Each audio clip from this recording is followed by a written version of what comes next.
I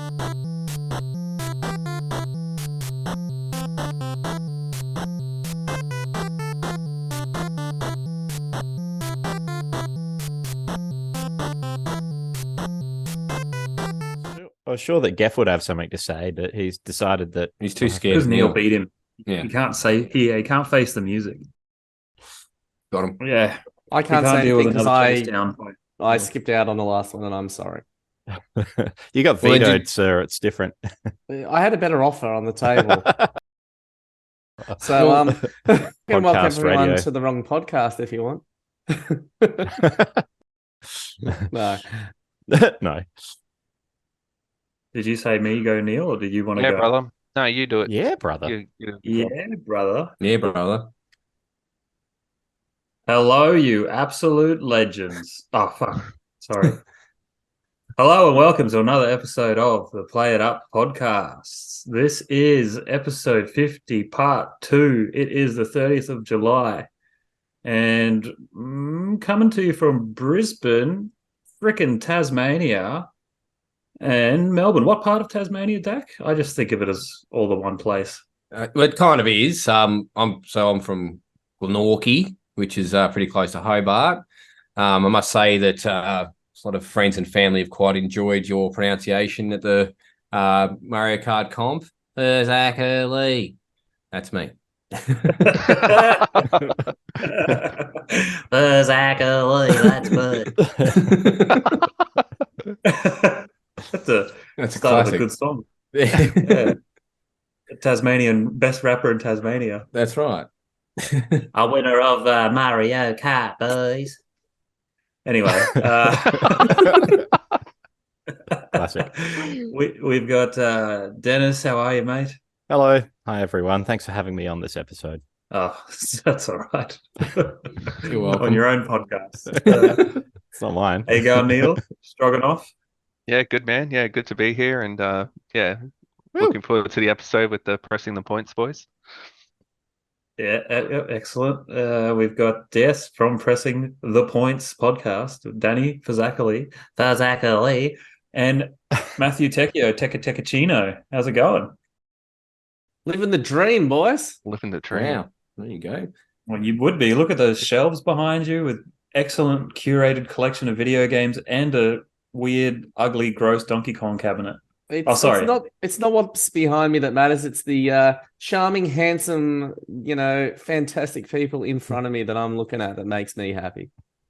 Oh, is there other people in the room? Yeah, I was going to say, who's that? Yeah, there's a picture of my family just down there. But Well, Matt's still on an endorphin rush off his recently consumed McDonald's. That's why he's in such a good mood. But he will see him crash by the end. yes. I peak early. Sounds like a new podcast name. Peaking early. Peaking early. Oh, boy. It's just like all my Donkey Kong games. They always have such great starts. It finished very quickly. Yes. Abruptly at the end. Yes. always disappoints. Yeah, disappointing. Miss my target. It's a shit show. Oh wow! At least you know what to expect. That's right. They've got the nice marquee there with the beautiful Kong of 6 artwork. Oh yes. You can't really see it, but if Gorgeous. It is gorgeous. Look at that. There's 2 little Walter Day cards up there because, as you know, only the finest of individuals get Walter Day cards. And oh god, now I can't put my camera back where it was. It doesn't matter if you're number 1 or number 4,823. It doesn't matter. Everyone's important to Walter. And I believe I showed you guys. I do have a limited edition, like probably the most precious of all Walter Day cards. Do you mind if I show it here? Oh, I'd love to see that again. Because I'd love to see it. This is the It's a classic. it's the best there ever has been. The retirement time of trading cards. There's a lot It's here. beautiful. I don't know what I've done with it now. Here it is. All right, boys. For the viewers at home, Walter Day retires to pursue his music career. Signed by the man himself, Walter Day. And I say to you, This That is is- card number Oh, 95. that's wow. classic. Wow. Can you please read the bio verbatim? You sure you want me to do this? All This right. is the I'm ready. retirement. This is the new retirement time. Key the My piano voice music. isn't where it needs to be, but on December 16th, 2009, Walter Day retired from Twin Galaxies in order to devote his remaining years to the pursuit of a music career. With 138 songs already in different stages of completion, Walter has embarked on a plan to self-produce his music in his own home studio using the most advanced computer software now on the market. Inspired by the popularity of Three Lies and other songs that have appeared in the soundtracks of the hit movies The King of Kong and Chasing Ghosts, Day began work on his first CD and posed on November 8th, 2010 with his famous, legendary Ray Dollard Ovation guitar. There you go. Wow. I just want to say, on behalf of myself and not speaking for anyone else here, that I'm glad Walter Day has many years, hopefully, left in him to continue to pursue this career. Don't we all? I thought you were going to show us a shower chair. The tears, boys. No. I wish I had a shower chair. That would be nice. Well, that's got its own card. The shower well. chair Yeah, card. Yeah, it does. Yeah. Well, Alan's got like 3 or 4 cards, and one of Yeah. these is upside down. So that shows you the value of a Walter Day card. I think it's great. The whole concept of trading cards is actually really good, whether it's be number 1,000 or number 1. I think the idea of actually having them is kind of cool. People love them. Yeah. I love having mine. I'm just like, oh, here you go, buddy. People love that shit. Yeah, it's cool. You know, like, yeah, I don't know. Just might have just taken a few left turns. Who here is all. doesn't have one? Everyone here has one, right? I don't have one. I'm on one, but it's not mine. It doesn't matter. You're on one. That's all as matters. good as having one. it's part of a big group. I wouldn't mind Yeah, getting yeah. one, like for Killscreen, but maybe when I get a max out in Tetris, I'll reach. Yep. Like, Oh, I yeah. got in touch with. Is it Mike? I'm not sure. Another guy that Yeah. works. Some Or dubious Todd? person. Todd. Oh yeah, Todges. Todges. Not Todd. He's got the world record Todd for Friedman, cards. Todd Friedman, isn't it? Todd Yeah, Friedman. that's Mr. the guy. Friedman. Yeah. The Todd. Yeah, he put out Yeah. a book. I have a copy of that somewhere. Oh. I don't know why. Oh, the Walter trading card. Yeah, volume 1. Yes. Oh wow. Oh wow. Is there a I volume actually- 2? How many I need times to is- read that. I really want to read that because there's scores that I can't find that are no longer gone. So I'm keen to look at that. Yeah. Oh, wow. I'm also very Batman keen needs to his read archives. the Mr. Awesome Guide to Success or whatever comic book. I'd like to read a copy of that. I know Yep. Alan's got a copy. He does. Oh no, is that like Alan's Bible? It's more like But he's it wouldn't be far off. something else. Yeah. Yeah. Yeah. The key to no fame and punk fortune. ever got a gnarly. Oh god. Piece of poontang. Yep. I've been Mm. sensitive and considerate. And that's words to live by, really, when we think Mm. about it. Not wrong. Yeah. Holds up very well Please today. Yeah. Yeah. It's, Don't cancel the Well, podcast. Yeah.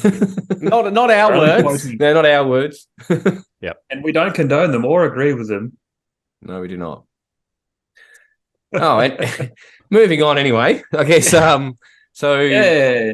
we have got a very special guest, obviously, having Matt on for this. Is this the first time you've been on with the Played Up boys? Is it, or- No, it's not. But I wouldn't consider myself a special guest. But I'll You're the take king. whatever kind words. I take whatever kind words you've got. Thanks. It's a pleasure to be here. I did miss part 1, and I do apologize for that. But it seems like you can only ever get 2 of the 3 members of our podcast on at one time, and I think that's the deal. Yeah. yeah, you can't have all 3. It's It's like you know, meatloaf. 2 out of 3 ain't bad, you know. That's that- right.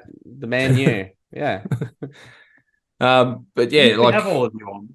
I thought we had all of you on for one of our episodes. that was Geoff and I last time, and then so I'm the consistent. Yeah, because No. Tech was in Japan, I think, the last one. Yep. Yeah. Well, he just got me Nice. back, I think, something like that. I don't know. It doesn't matter. I'm here today, and I'm That's happy it. to be here, and I'm stoked to be here. And obviously, Woo! woo! That's right. Had Fuck yeah. the level 3 comp that was on, and I'm sure we'll be able to share a couple of photos of the like the trophy, etc. But that's currently in the I wouldn't say safe hands of Mr. Aaron Rayner awaiting logistics. Is that the sort of Yeah. status? I'd say it's in the questionable hands of Dr. Aaron Rayner at the moment. Look, Yes. at the end of the day, I want to just say thank you to Aaron because he was an exceptional host and his family are the nicest people I've ever met. Thank you, my Aaron. God, how do they put up with him? But he was a great host and he offered to, let me stay at his place and he drove me to and from the event and put up with me being sick at his place the entire time. So, So Got to pay the toll. Tech, you were during the level 3 comp, were you feeling unwell at that stage? Yeah, I was, but not too bad. So the night I came in at about 11 o'clock, which was the night before the level 3. And I got back to Aaron's and I was having trouble sleeping. I was like, this is a bit gross. Sorry, guys. But I could feel like at the back of my throat, like, something. Yeah. Oh, I'd make an inappropriate joke, but I could feel like I was having some sort of nasal run or something like that. And I was like, oh, I must be coming down with a cold or something. Or maybe I'm just run down because it had been a really hard week of work or couple of weeks of work and work had been really stressful. And I thought, I'll just get a good night's sleep tonight. It'll be fine. And I got up the next day and I felt pretty good other than the throat, And as the day went on, I started to feel a little less focused, a little lacking in energy. But it was still like, if your 100% battery is here, I was at maybe like 85. So, it's good enough. You never at 100%. So going into that level 3, I still felt pretty good. I didn't feel like I was at my peak, but yeah, I thought to be honest, and I don't want to sound like a dick because I often do. The way I look at it is there's probably, you never know going into a head-to-head kind of thing, but because this is just level 3 and you have to sort of grind and do crazy shit to get a high score, I felt fairly confident that I'd at least get to the finals. And then, it's luck, right? So yeah, because it's your natural game, isn't it? Like this is what you play day to day. That's why I felt confident. It was like, well, I don't need to change anything. I can just play my game and then, take a look over and see how the guy next to me is doing. And I don't want to jump ahead, but in the finals, I think my opponent had lost a couple of lives. And even up, some of the heads up there, it seems like I wasn't losing lives and other people were. And so I just made a conscious decision to, whenever I got to the rivets, the springs, I would just leech out the fireball until my time ran out, because you could try and sacrifice on the barrel boards and maybe get 12K, but you might get hit by a wild while you're grouping, right? Or I could try the rivets, and the rivets could give me 3K. I thought, well, if I get to the springs, I can just sit there and get 8-9K every time. So yeah, I just started throwing away 2 lives there, keeping one in my pocket, going through to the end, and then sacking on the rivets, and yeah, it worked out well. It was a good strategy. So it's kind of like, I wouldn't say necessarily playing it safe, but you were sort of playing it safe enough to not, run that risk on the level 3. And like now you might sort of say that in retrospect, that's a really good, I think, strategy that I think a lot of people probably would have incorporated if they had sort of. I stole it from someone. Yeah, I wasn't my strategy. Originally, my strategy was just to play out my game and go hard. And then I think it might have been Shane or someone else. I don't want to discredit or take it away from whoever said it. Someone said it and I went, oh, I'm not going to do that. And then the way the games were playing out, I was like, no, you know what? I'm man enough to swallow my pride and take that strat. And did it. And it worked out really well. So whoever it was that suggested that, God bless you. Yeah. Also, I don't believe in God, and I've said God bless you twice in this. I thought that'd be the last time. God bless America. Yeah, that's right. Because Tiger Woods is eating out. Because I sort of did a little bit of practice myself for level 3, and I got to the point of realizing that me trying to frig around on the first board is not worth the risk. Like the amount of times I successfully made out like double hammering and taking risks compared to just saving those for a bit later. Like I was, it wasn't high, but it was sort of like that low to mid 80s. but like that was consistent enough to get, I think, through to like the semi-finals or whatever it was. And then that game there just didn't pan out. But sort of playing it safe with a basic strategy seemed to be more beneficial than some people taking, those risks on the first board and being down 2 men and not much to show for it. Because I was like, at least if I can make it through, like it's better to be able to make it to the end than to try and take risks and then bomb out. Yeah. You got to play within your means, what you used to or what you can do. Because like, there's no point in me like just trying to do spring point pressing because it's something I haven't even worked on. But it's cool that different strategies are coming out with it though. It's not just like a one-way track competition. There's different ways you can look at it. So yeah. Also a bit off topic, but that football plaque behind you just made me think of Jeffrey Sutter, even him. Like he is obviously gotten quite very consistent in his gameplay and his strategies, etc. But sort of off topic, is it possible for us to make up a football plaque there for Geoff for next year to present him with like a North Melbourne, player of the century or something like, player of the century. Photoshop his head onto like actual North Melbourne players. Yeah. Or just have him as a kid. I still think we should have had, how they have the fireman's calendar. Yep. They put out for the ladies. There should be a Donkey Kong, 12-month calendar, and there we go. I'll pose with the belt for you. That's sort of Shawn Michaels style. On the bed, Photoshop some abs onto me, and Adonis. It would just have to be Vincent LeMay 12 times. Yeah, exactly. He's about the only one of us that could pull that off, right? Yeah. Well, Alan, of course. Back in the day, Yeah. And who'd you go up in the final against? It was Barra, if I'm not mistaken, in the level 3 comp. Was it Barra that you went up in the finals against? I thought it was Barra. Was it? Yeah, it was. It was. Second. Yeah, absolutely right. It was Barra. So I'm getting used to playing Barra in finals now. It seems to be a thing. But Donkey Kong's fickle, man. Like, you could have 2 people who could be the best in the world. You could have Surfy and Robbie sitting there playing next to each other, and you wouldn't know who to put the money on, right? Like, and the same thing, you could have Surfy sitting there, and you could have me sitting next to him, and I'm not as good as him, but you don't know, right? Because you bomb out on those first couple of levels with a couple of wilds, and we can get to that a little bit later. It happens. So Barra's just an excellent video game player in general and a great person. 100%. I'm honored to have been able to play against him so many times. But I'd like to hear about you guys, though. I'd like to hear about some of the things that you guys felt over the course of that level 3 comp. I reckon. Well, I've sort of gone through them myself. But so good, Barra's mean. He's mint.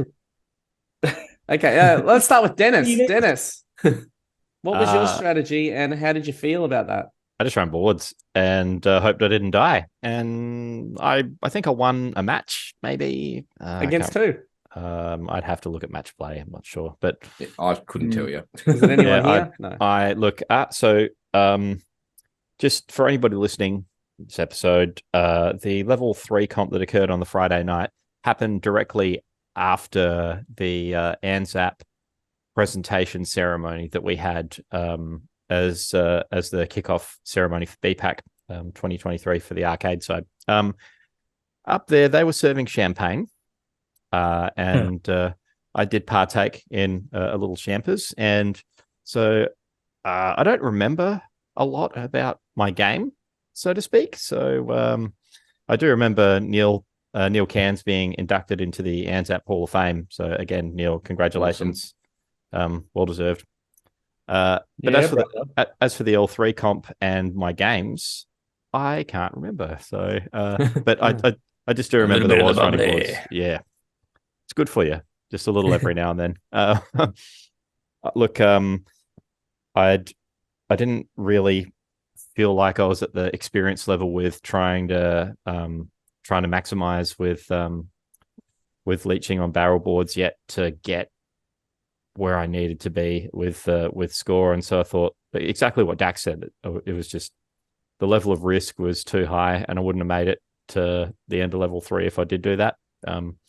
Especially just in particular because the amount of wilds that you get too. Lots of wilds.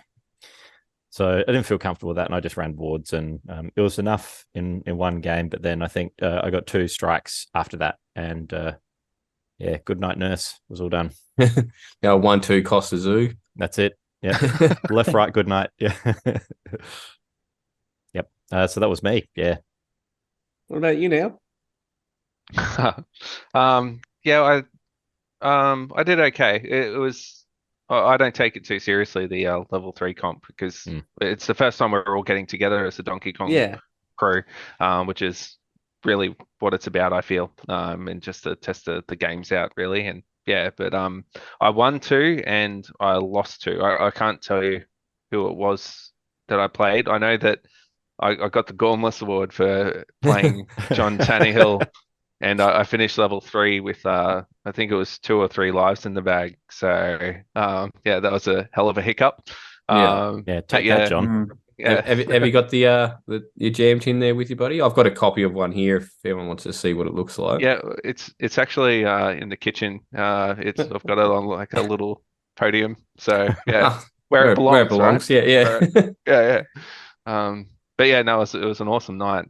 Just seeing everyone together, competition wise, 2 losses, 2 wins. I was happy with that. So, Yep. I think I might have. I don't know how to find all this match play stuff. I was trying to have a look, but I'm pretty sure Denny and I played in one of them. But I remember losing out in the match I had against Geoff. It was just one of those ones where I was still keeping the same strategy, but it just. Things didn't play out, with the old ONG. So, but it was definitely a good way to sort of kick the event off. I think I'll probably speak for everyone. Coming into Saturday, I was absolutely exhausted, and then you got obviously a long day ahead of you, on the Saturday, because anyone that sort of if it was doing any pre-interviews or stuff with Phil or whatever, it was, try and be there by 8:30. I think we got home till 1:30, and it was just huge, a long day. Certainly takes it out of you, big time. But coming into the qualifying on Saturday, I guess this is where, mate, you said you were starting to really not feel the best.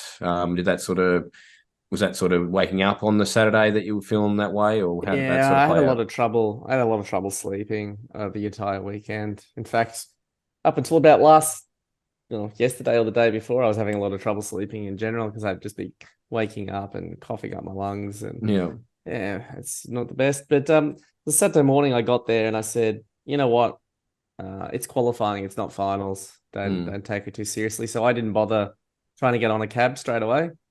I went over to the merch and I was buying shirts for some people back in the US and stuff. And while I was there, I think Tanya rocked up and said, "Oh, Matt, there's a cab free. Can you jump on?" And I went, "Yeah, all right." So I went and I jumped on. I just started playing. And it was going pretty well. I think I might have got to 500, 600 without losing a life or something. And I lost a life. And then I got to 900 and I had at least one man left. And I thought, oh, this is going to be 1,000,000 points at least, could get the 1.1 on this one. So I'll get the Killscreen, I'll get the 1,000,000 points. That's pretty good. I wasn't feeling 100. I was down to about 65, 70%, And then I bombed out. I had a really bad rivets, I think it was, or pies. It was one of those two. It's just one that you couldn't complete. And I was like, well, I've still got another life. And then I walked into a pie. I was just not paying attention. And I was like, oh, well, look, 920 or something. That's a good qualifying score. I'll bugger off now for a bit. I went and just hung out for a while. Annoyed Geoff probably, just some tactics. And then I thought I'll give it another shot because I think by that point someone had gotten a kill screen. I think it was Patrick. Paddy, I believe. Good on him. Yeah, First, animal child. And I think did Barry got $1 million? Did he? No. Yes, he did. Right? Yeah, he did. Yeah, Barra got the mill. Yep. Yeah. And so at that point, there was no, like, I don't really care about money, right? Like, it'd be nice, you win some prize money or whatever. But by that point, the bounties were gone. And I'm like, look, I got 920. I'll give it another shot. Because I was like, I'd like to get like a 1.1 here at the event. Because this year I finally felt better about playing on those cabs. I don't know, maybe it was just all me all along. Maybe, I just needed to be a bit more confident with playing with the CRT and that type of button and stuff. And I was like, yeah, this feels all right. So I sat down and I got about 400k in, and then my boss from work, who's up in Queensland, patted me on the shoulder, and I'm like, oh, what? So I was like, oh, all right. Look, I got 920. This is enough. Like, yeah, I've qualified. Everyone else seemed to be struggling, other than a couple of kill screens and stuff like that. But I was like, I'm going to qualify. Doesn't matter if I qualify first or second or whatever. It doesn't really matter. I've got to fight everyone if you want to win, right? So I went and chatted to my boss, met his kids, which was really nice because I never met his family before. Then I told him not to touch you while you're playing Kong. Yeah. It's a tricky one with your boss. Yeah, he doesn't know. So, he doesn't know. And he's a great guy. He's a great guy. It's worse when someone did it to Geoff, I think, when he was deep in a game at the Kong off. We don't talk about the time I told Johnny Bond he was winning, and we don't talk about that. But that was an accident. That wasn't me playing some psychological game. But you lied to me. That's a jammed in moment. That's a jammed in moment right there. It is. And my God. Yeah, not my finest moment. I'm not proud of that. Okay, like I'm really not proud of that. Yeah, it's like my Phil moment, basically. Yeah, it's worse though. Phil. So I started feeling really bad in the middle of the day, about 1 o'clock. And I started to get the shakes. Like I'm starting to feel like cold and shakes. And I'm like, this is not good. I've got a game to play. So at that point, it was like, I'm not playing any more games today. And I didn't know what to do. I'm like, Aaron, can I go lay down in your car and just try and get some rest? Maybe I'll feel better. And so between that and I just wrote the night off, I went to the chemist, got some, what do they call it? Pseudoephedrine or whatever it's called. Good stuff that you got to show your license for. They love that up in Brizzy, mate. Yeah, they sure do. They definitely wanted to check my license, I can tell you that. And I just called it off. And I was literally thinking to myself, on that night, I have to forfeit tomorrow, as embarrassing as it will be and as sad as it will be to come all this way up. I'm just going to have to throw it in and say I'm not in a position to play. And because also at the same time, I've got to turn up and touch cabs where other people are playing, and I'm going to make someone else sick. And then I went, fuck all them. I went, fuck Vijab. What happened is I fell asleep and I woke up about 3:30 and I went, these drugs are pretty good. Like these drugs are pretty good. Yeah. Like I may be only like 45, 50%, but the drugs are enough to get me to be able to play. Yeah. Is that when you heard Aaron say, yeah, man, they're pretty damn good? Well, he was downstairs making them. He had some beakers and a Bunsen burner, and I don't know what he put in there. Classic. But, he made me some DK juice. It was a great combination. So I won't lie. The entire day of the finals, I felt like shit. And when I say I felt like shit, I really felt like shit. So you know how Donkey Kong's that kind of game where you got to fucking concentrate, right? Like you got to. I couldn't, and it's no excuse for me losing because I still think Barra had a good strat, which was get the fuck out of the start. Yeah, my strat was I'm gonna fucking push 120% the entire way, and if it had paid off, that's great, but it didn't, right? That's a choice I made, so that ownership is on me. You'll see that I died a lot right at the start. Once I got out of the start, I was fine, right? Because I can play the game. But there was a way I lost all my lives, I think, and I was on level 3, and I said to myself, well, what are you going to do here, right? Like, you could just finish this board and like try and get a kill screen like a chump, or you can be like a stubborn prick like you are, and you can double down and you can continue to push this level 3 and continue to push every level. And I said, well, what am I if I'm not a man committed to, what I plan to set out to do? And that's not the way to win a competition. It's probably not even the way to win your life, to double down on bad decisions. But I did it and I have no regrets. So I didn't win, but at least I stuck to the strategy I had, and at least I didn't lose all my lives in the start. Well, I did, but you know what I mean? Like, at least I didn't bomb out in the start. Like, some people have gone to the US and bombed out on the first level, So what the? Yeah. It's interesting that you did change your strategy in level 3 and that paid off for you. I don't think I did. Stubborn. Or you pressed springs, right? And it's no, not a huge that change. was the level 3 comp that I changed. Yeah, Sorry. that's what I said. Yeah, I was just saying, but yeah, so that I did change and it paid off. Yeah. And then in the finals I didn't change and it didn't pay off. But that's just luck. Like, I mean, if I could, I would sit on the first 3 boards every day for the next week and just go wild, wild, wild. But I can't produce wilds on demand. So, and I would sit there and I would just go, well, now I do this and this and this, and I'm never going to get hit, right? But that's not the way these things work. So, yeah. Great effort, though. Well, Thanks. yeah. Sorry, I I'm suppose, rambling. like, it would have, if you just started running boards differently, it would have been the same way that Barra was running boards. So you got to do something different. Yeah, and exactly. he's probably better at that because that's the way he plays, probably. Oh no, he's just good all round. Like, damn straight. I did hear Phil's feedback, which Phil said, I don't know how to play any other way, and that's bullshit. I could choose to play other ways.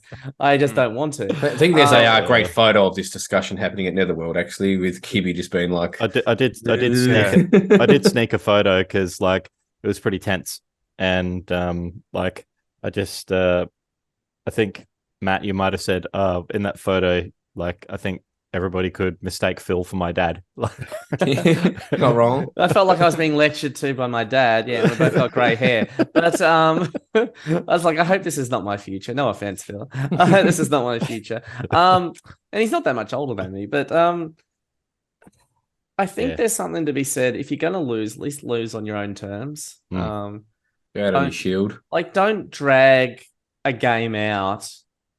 People have got to sit there for 3.5 hours to watch you lose. Don't do that. Either win on your own terms or just give up. Like, to me, at that point, there was no option. Like, I either had to go full out the entire way. And look, I think I played exceptionally well. I don't have any problems with that. I think Barra played exceptionally well too. But, you got to play how you want to play, and if you win or lose, that's on you. Yeah, 100%. I think, like, if I know you guys said you've already done a bit of a separate podcast in regards to it, but yourself, Denny, obviously got some pretty big news that's gone down in the last week. But going into the qualifying, how did it feel to sort of, first credit that was in just, what was it, 620 or something around that sort of ballpark on qualifying? I want to say 632 around that mark. Yeah. Not sure exactly, but yeah. It was that good. It made Neil leave the room. Just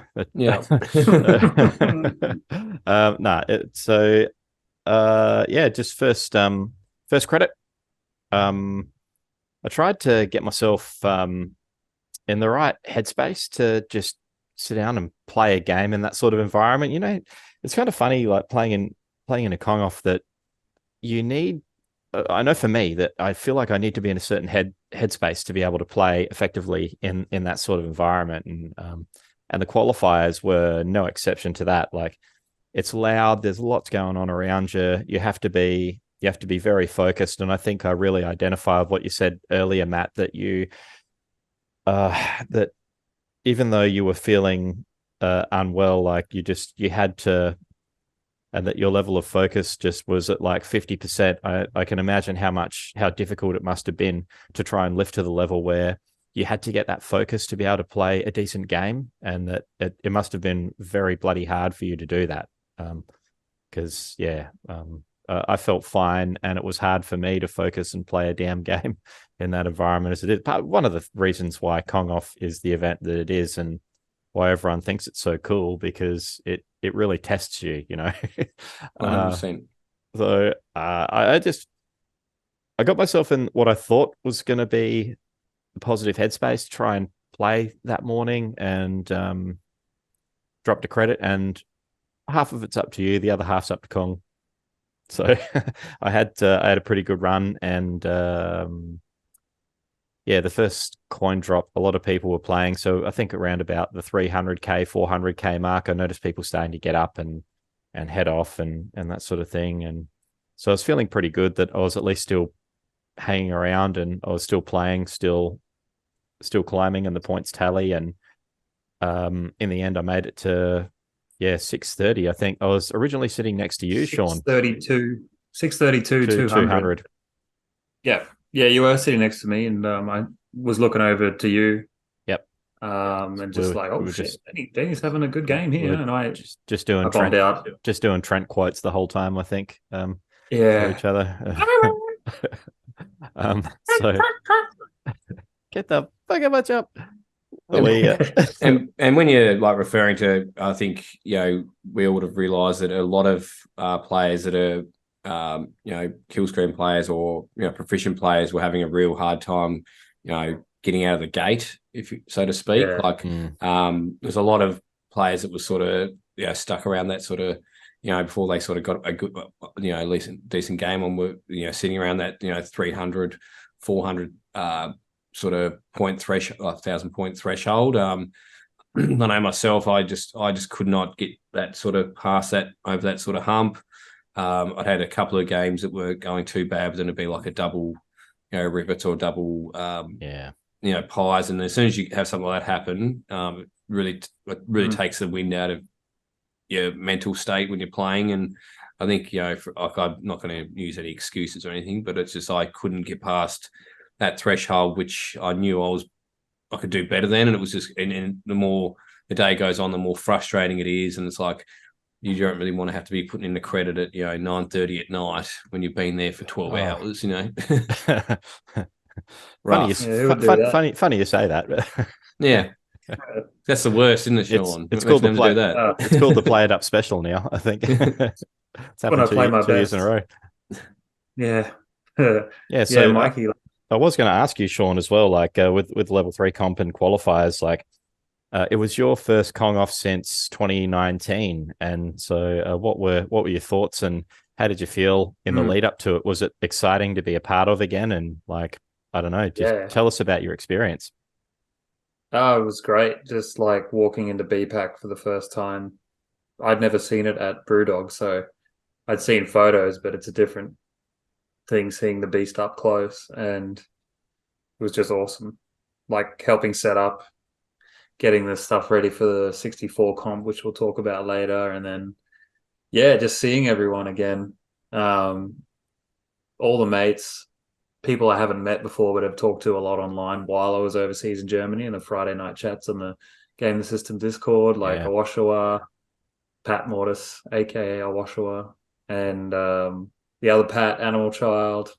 Yep, Sacrion was there as well. Sacrion, exactly. Animal Child. And saw Jack again, Jack Filippi, didn't even know he was coming. And he was just there with one of his mates, and it was just awesome. That many cabs, and the unveiling of the Pauline cab was so badass. Yeah, that was sick. 16 cabs sitting there, and they're all looking beautiful. And the artwork this year was so gorgeous. I'm so glad I got one of those marquees. Yeah, same. I think, I I'm so glad they had like the Kong off 4 and especially the 3 one, which I didn't even know they were still kicking about. So as soon as I saw that pile, I was like, oh, there's a couple of different colors here. I was like, I'm gonna kick myself if I don't grab those whilst I'm here. So I've got the full set apart from the original Kong off now. So yeah, I'm pretty happy with that. Nice. Hell yeah. Yeah, that's good. Yeah, so we were talking, Shaun, about your score in the evening, just before cutoff. Yeah. So I put up 270 earlier in the day. Had to bugger off. My brother got married. Oh, That didn't last too long. Bastard. You know, as you would think a wedding would go all night. So I was have like, they broken up already? Short-lived. Yeah, I caused them to not. I caused like Created a rift straight up. my brother to be left at the altar. I just like, I can't have this happen today, guys. No, if anyone opposes this marriage, speak now or for hold your peace. And it's like, listen, bruv, I've got to be at the Kong off. Either get this done or fuck off. Just hurry up, Classic. I've got bloody score to set. Been waiting 3 years for this. Yeah. And it was really nice ceremony and everything. Then we went back to his place for a bit because it was meant to be an engagement party / surprise wedding, so it wasn't as big as a normal wedding. And as soon as things were winding down properly, I was like, all right, let's go. Dropped Michelle home, went straight to BPAC and had like 4 hours left. I think I got there around 7. And I had a drink and got on the cab and I put up 400 and something, which had me at 16th. Let me just find that score real quick.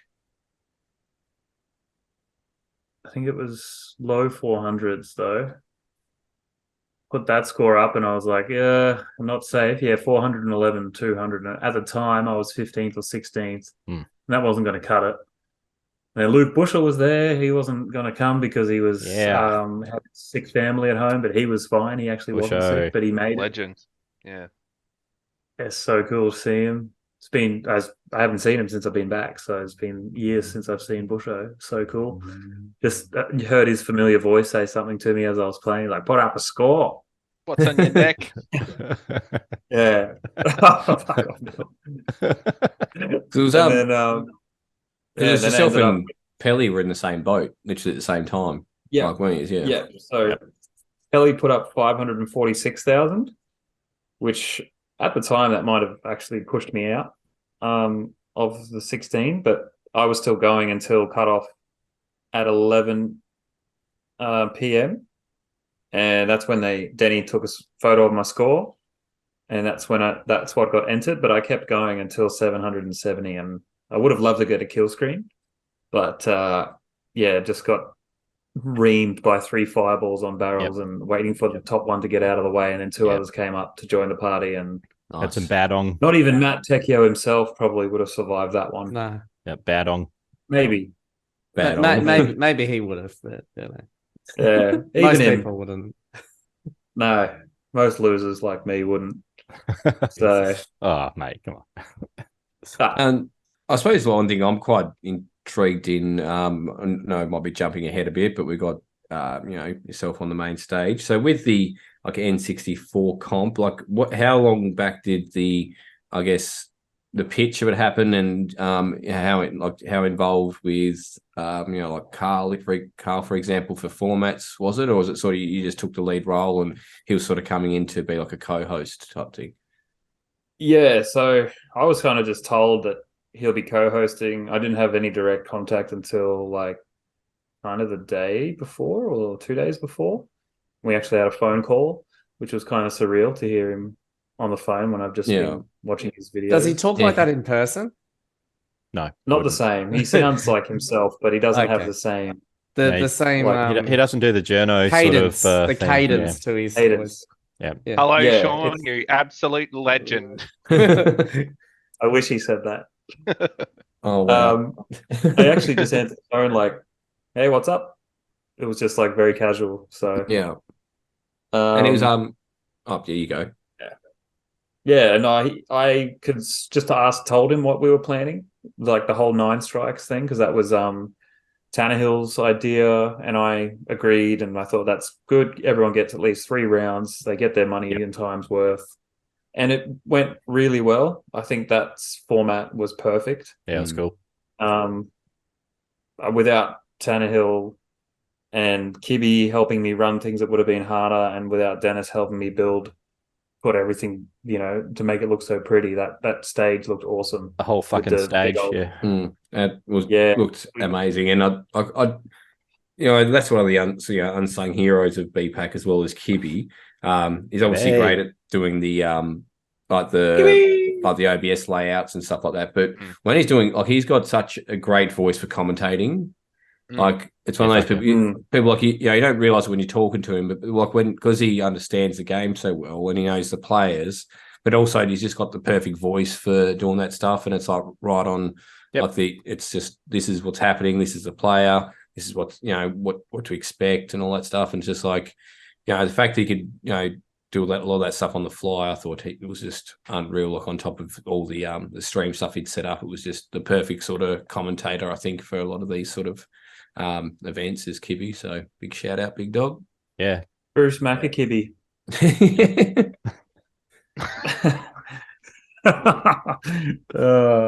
And what did Carl think of like the layout and the setup? Was he pretty happy with that? Like, he probably didn't have too much, like he probably just walked in and was just, okay, this is what we've got, sort of thing? Or it was his idea to do pistols only, and at first we were doing, I think, 20 kills, but then he realized, okay, like that's going to take some of the players a while because it's just people who haven't played it since they were kids, basically.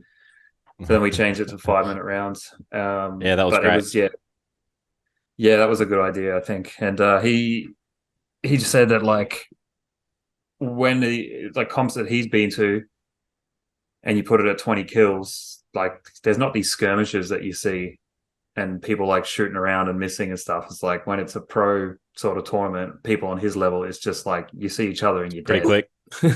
Bang. And like that rarely takes 5 minutes for someone to get 20 kills.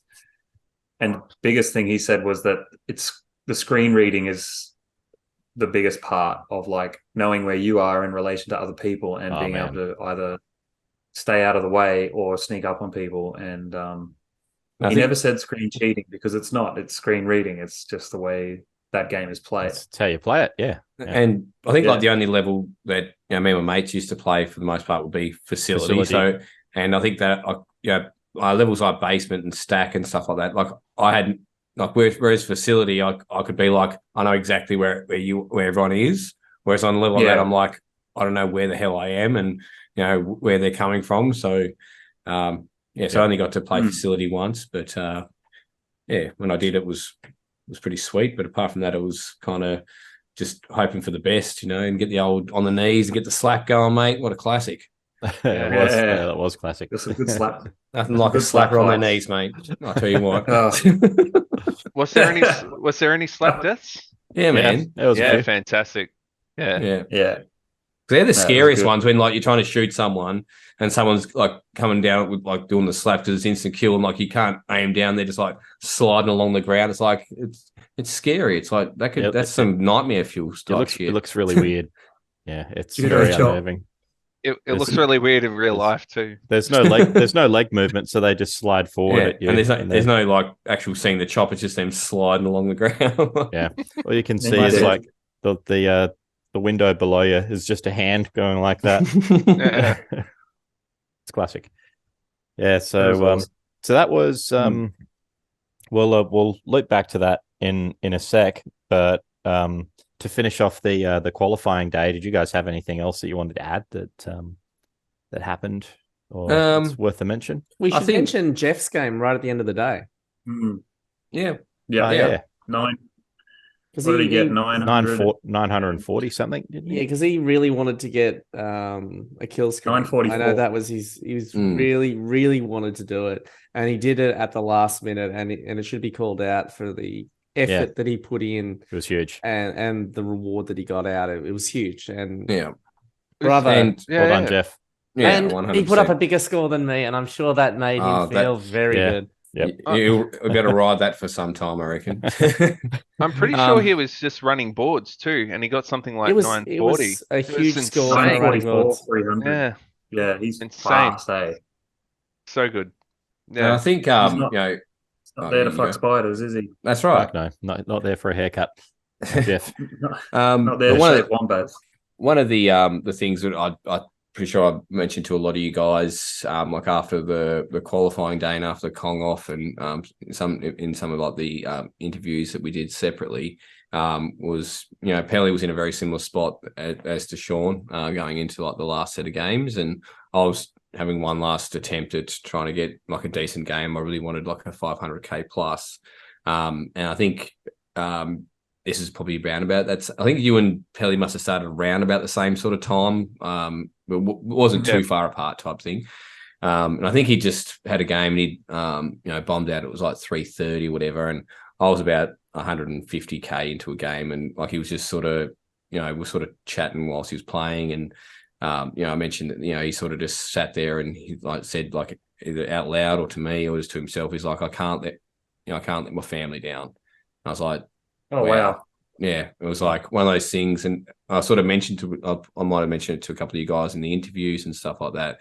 But when you break down when you're over there, that's literally how we all feel. Like I know, we've got family and friends watching, and you make a big deal of this every year to go up, and to go up there and not qualify or perform when you've taken so much time, you're taking time away from your family. You spend all this time, streaming or doing X, Y, Z to have it all come to this one weekend and not sort of perform. I think that really it's something that resonates with all the players that would have gone there. They would have had everyone has the same sort of feeling. We're all in the same boat. It's just not something we sort of talk about on the offshoot of the actual competition. So I was like, that really sort of sort of hit home pretty hard. And I think when you hear something like that, it's like he's not wrong. Like that's literally how we all feel. Yeah. Yeah. Maybe they're watching at home. It's crazy, like the feeling that you get. So, my experience, I had a couple of like good games leading up to the Kong off, and because of that, you feel like the community's expectation for you grows.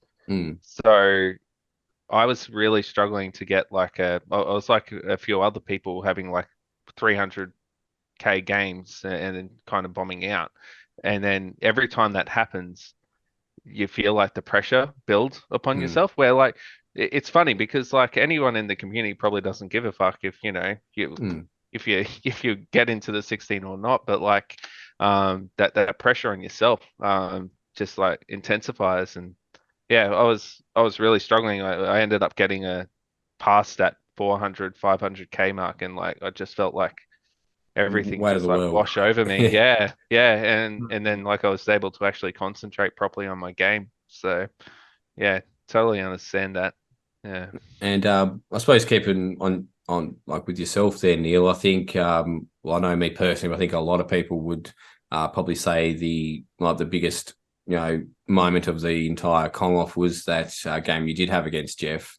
Do you just want to give us a bit more insight to, I guess, how you were feeling? And I know you mentioned that you were sitting there for a while just thinking, what's happening? Have they forgotten about me type thing? Like, just want to run us through that, because that was a magical moment, I believe, and so do a lot of others. So, yeah, it was a really interesting experience. So, I was just up against Geoff. I knew I was in for like a hell of a game, because like Geoff is certainly one opponent that you do not want to cross when it comes to the Kong off. Just the ability that he has to run boards and put up scores so quickly. It was insane. So I heard him die, and he left the cab, and I knew I was going to be chasing. And then I turned to my left, and I didn't actually know at the time, but like every other game was over. So you're just up there on your own. There's this part of your brain who's like, just have a look at the score, just see what you're chasing. But like you don't want to do that. You just want to concentrate on your own game. Yeah. So I just started plugging away, just trying to concentrate on just finish the next board. So that's what was going through my head. But I was wondering why it wasn't finishing because I was getting a lot of I was clearing boards and there was nothing happening, no pat, anything like that. So I just had to keep on trucking, and every board kind of it did start to intensify a bit at the end there. But early when Geoff left, I was in pretty good stead. Had some close moments with some barrels, but I felt, although they were close, I felt pretty comfortable as to where I was with them. Especially the one on the ladder. I was on the ladder and he did a straight drop. I know it was super close, but I knew I was safe, if that makes sense. But it certainly added to the drama of the moment.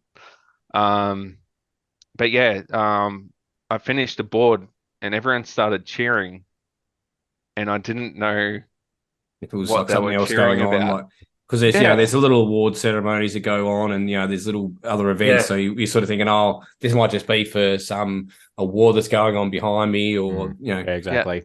Yeah. So I kept on playing for a little while because I was still waiting for the pat, and nobody actually patted me out. I looked at the score and I thought, oh fuck, I've done it. So I got up. But yeah, no, and suffering your jocks.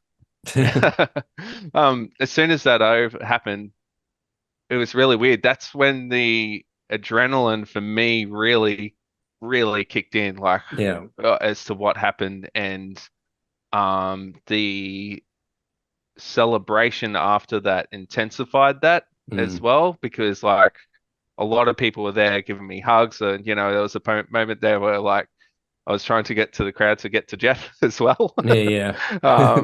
Because I really wanted to tell him that it was such a great match and it's such a hard score to chase down. But yeah, that's my experience of playing Geoff. Just a remarkable player. I can't say enough. Yeah. That was the finals game, Neil. That one you're talking about. Yeah, that was I think it was the second round. Yeah, second round. Yeah, quarterfinal. Yeah.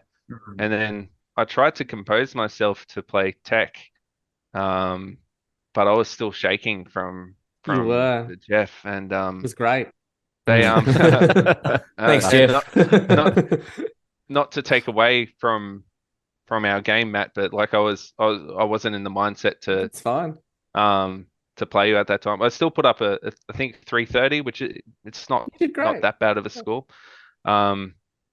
But I've actually learnt so much in regards to qualifying, playing Geoff and playing Tech and Shane, that I'll certainly use. You knocked out Geoff and then you lost to me. You couldn't have done more. I really appreciate all you did. That's it for me. Thanks for watching. MVP as far as I'm concerned. I was kind of sad that I didn't get to go up against Geoff because I was kind of really looking forward to it. Whether I win or lose, I think it would have been a lot of fun for both of us. Yeah. It would have been fun for me. But when I saw how you did against him and you knocked him out, I was like, this is going to be a real match. This is going to be. I have to bring my A game here because Neil is, video game player of the century. Yep. In Australia, he's the video game player of the century. He's got Hall of Famer. I've got to go up against, right? Going against Big Stroke, this is as long as you tell people you are, Neil, but you self-appointed. I will say, Neil, if you're going up against someone in the future, don't let them see your hand shake because your hands were literally like this. And that's Neil, though. Yeah. No, I know. I'm just saying, I don't mean that in a bad way. I mean, I don't think anyone realized how sick I was that weekend because I was trying to stay composed. I know I was telling people I was sick, but I was trying to put on a face of I'm here to play. Bit of stoicism. Yeah. When the adrenaline's going though, we've all had. I get. And we'd have seen Paddy on Saturday after he got his kill screen. He's he was on a rush for a long time. It's and it's that's I get it. And that's what when I was saying I wasn't trying to make fun of you. I was we've all been there when something happens. Just oh my god, this is really happening, and you can't control that. It's that's just your body being holy crap, what's just happened? It's crazy. Yeah, but what I was trying to say is when I saw him sit down and he was shaking, I was like, don't stress too much. Just play. Yeah, You know, yeah. like you can only do confidence. Yeah, like anyone who can get a kill screen can win a Kong off, right? Anyone who can get a kill screen can win a Kong off. You know, we've seen Barra almost lose to Tanya in the past, you know, and Tanya's a great player, don't get me wrong. But Barra's got a lot more experience behind him, right? And all it takes is someone to do badly. And I think I had like a relatively, up until your game, a relatively peaceful walk in the park to get to the finals compared to some other people, because, you know, people were knocking Geoff out, people were knocking you out, people were knocking whoever out, you know, and it was like, I don't feel like I was playing the heavy hitters for quite a while. Yeah, but Barra definitely had a pretty challenging run. I don't think he had any sort of like walk in the park sort of games as well. So I know that would have been a long day at the office. You know, and I think as well, like you know, like I said in a couple of like the interviews and stuff, like, you know, with Shane as well being as consistent as he's been, like, but I think even though he obviously won the first Kong off, I don't think it's kind of like it's a completely different ball game in the last few events, and for having him come so close so many times, you know, I think on the stage that it's at now, it'd be kind of like winning his first event as well, if that sort of makes sense, because it is that level of competition is talking cheese compared to the original event. So it's for someone who played that consistent, it's definitely his up there with I think someone that you know, I'd really love to see win one of the events, and he's obviously got the skill set for it. So himself and Geoff would be some two people I think that could get the old waterworks going for the DFAS again at some point if when they get over the line. Or very impressed with Pelly. Very impressed with his efforts there. Shaun, what happened to you on the final day? I had to go up against Shane in the first round, and he just destroyed me. That's a tough one. One of the four horsemen took him down. I got 200 and something, and then Shane still had a man in the bank, and he was already ahead in score. So, but I was happy with that. I just wanted to qualify and see how I went. Yeah. So I was feeling confident though after having 770 the night before, which was like my biggest score in a couple of years. Huge, because I haven't huge game. Playing much. Pretty good. Huge. Thanks, mate. Huge. Yeah. Exciting. Did you guys in part one? Did you guys discuss how Alan eliminated himself in the level 3 comp as well? No, we did mention the sound effects. I think that Alan played for us on the stream. Oh, they were excellent. I like that, which was really good. And his knock joke. Oh, lack of I don't know. Maybe he was maybe he knew what he was doing. He knew what he was doing. That was amazing. It was you couldn't recreate that. It's just that was good. Yeah, the who's on first is like an old bit from back in the day, but absolutely classic. I have got rumors there's another joke that I haven't heard yet that was told. I'm not going to repeat it, but I believe it's there to be found. I haven't come across it yet. Yes, that's the one. Yeah. What is it? We won't be retelling it on here, buddy. It's probably not appropriate for the podcast. But, no. Someone tell me later. Yeah, definitely. We'll do. Yeah. I want to know too. I actually want to see the joke. I need someone to find out where it is. So I can watch it. It's right before he does the sound effects. So if you want to look at through. Yeah, I will do. I'll get the timestamp for you, Tech, and send it through. Timestamps. Thank you, sir. Oh, good.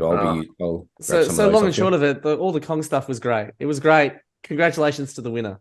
yeah, exactly. Just one thing I want to mention. My highlight for the Kong off was Barra versus Shane.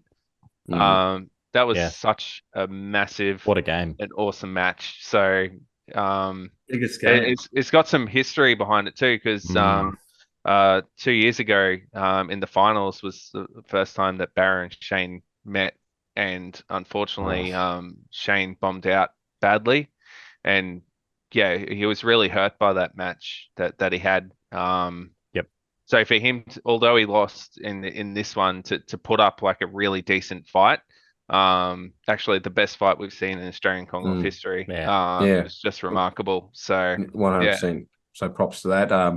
That was absolutely monstrous, that game. So, and that's the sort of thing that, when you have two players at that caliber, that's at the end of the day, that's what you sort of pay to see. You pay to see that sort of stuff. Or they're the matchups that you want to see go down.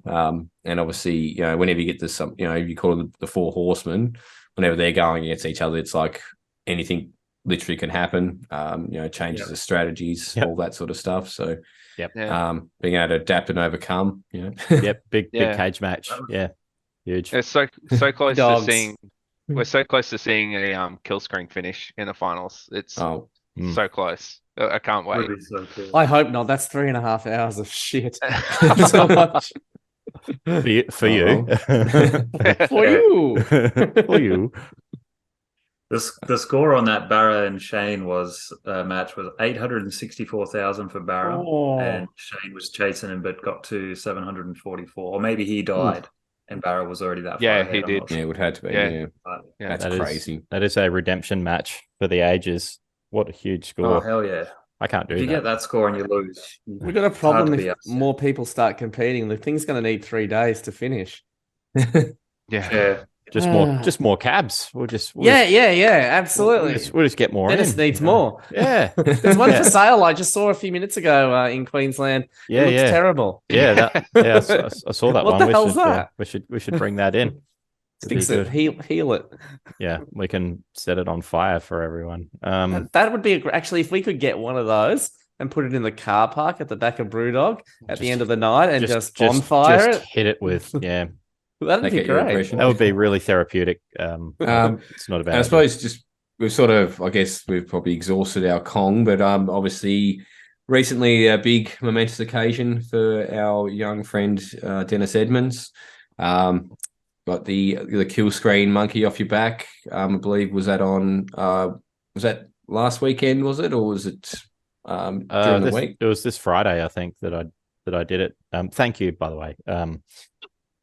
It was just it was a few days ago, and I was sitting down to try and just get some games in and stay fresh after playing Kong off, and then I got a good start and just kept going, and eventually somehow I got some good ong, and DK didn't get me, despite my best efforts in the end of the match, by the way, I might add. Oh man, it's funny. Like the last part of the game, the rational thought process was there, but the rational thought process was wrong. It was really bad. So, great game. Even Phil Day couldn't stop me from finishing that game, which was good. Watch that for a little more context. But it was really great, and thank you for mentioning it. I really appreciate it, and it's so nice to be able to join all you folks in a very elite list of amazing people who can actually play this game till it can't play you back. It's cool. And I think anyone that goes back to watch it, if you watch it with the chat replay going, the chat was on point. I went back and watched it, and all the big hitters were in there, and I think you make mention of questionable decision making. When I think whenever you see someone like Barra or Matt or Justin, if they have a right interesting choice, like that means WTF. I think that's what I said. Yes, but I think I've seen it. Yeah, I've seen it in a few of my ones, and whenever I'm watching someone play, if you're there, Matt, it's always if you see interesting choice, especially if it's like your rivets or pies, it's like.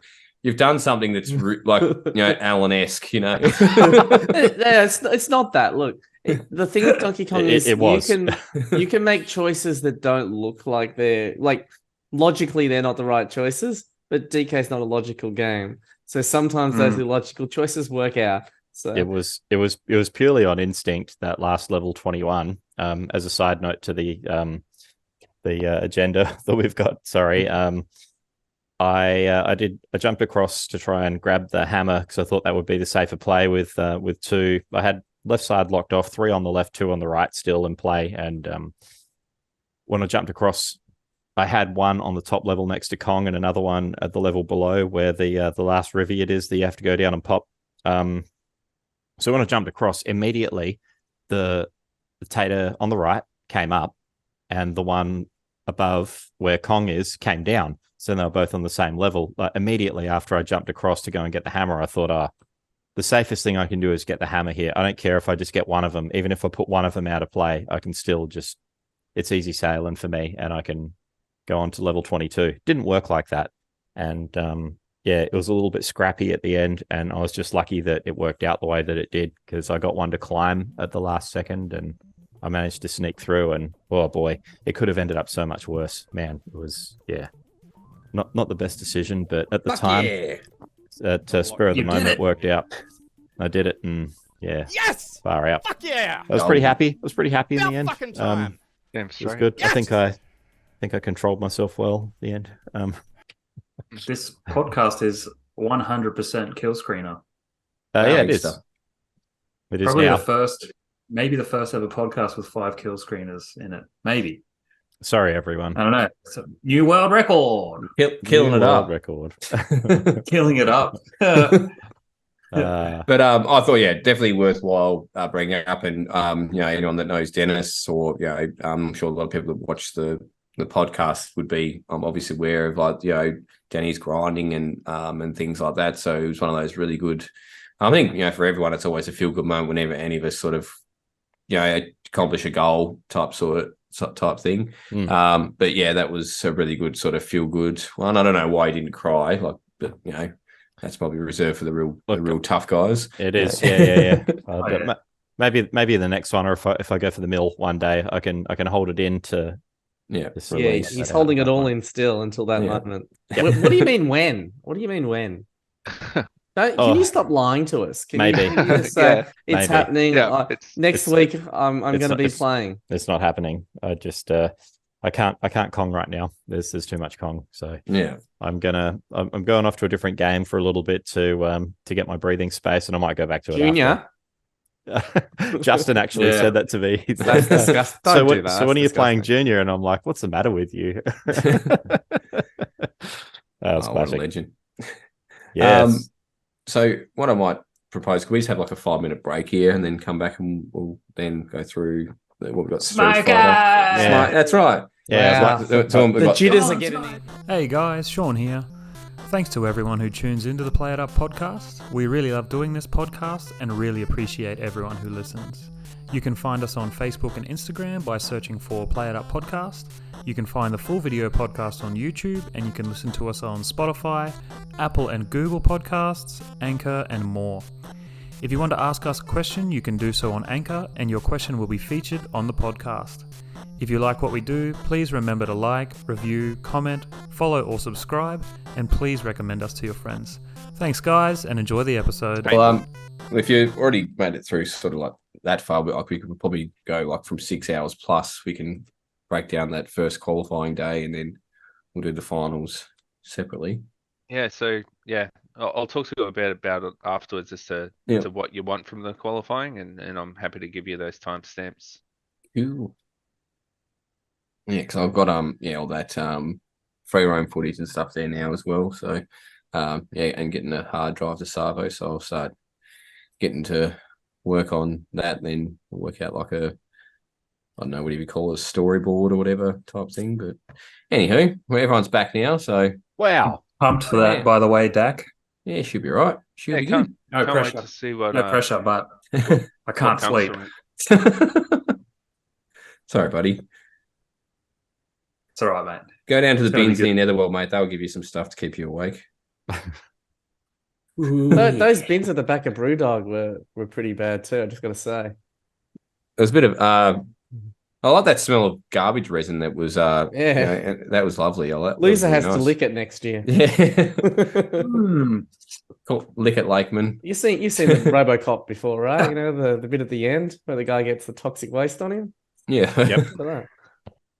Yeah, pressure washer wouldn't have gone astray, I don't think. That was such a violent movie. Robocop. I can't believe I was watching that as a kid. Like, yeah, I don't know how. Oh, mate, yeah, I watched that when I was like, I don't know, what year did it come out? like 80, mid 80s. 85, 86. Yeah, so I would have seen it before I was 10 at least. And man, they shoot the shit out of that dude at the start. You know, they shoot off his arm. It's like. Yeah, I remember seeing that when I was Away. quite young as well. And it's like, yeah, you sort of look back, it's like, wow, thanks, Mum. Yeah. Yeah, 1987. The year of the gods, mate. Oh, yeah, good movies around that time. Really good movies. Yeah. The year that this cow was born. Oh, terrible Good and year. bad. Big mistake that year.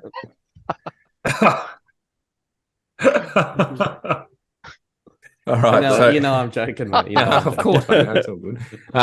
So, Denny, you wanted to lead in with the stuff with tags, so I guess we'll let you take the reins and then we'll keep the ball rolling from there. Yep. Hello and welcome back from our big break that we just had, which wasn't big, it was just a few minutes. But anyway, we were talking about just before we all had to break from it because the episode's actually gone on for a bit already.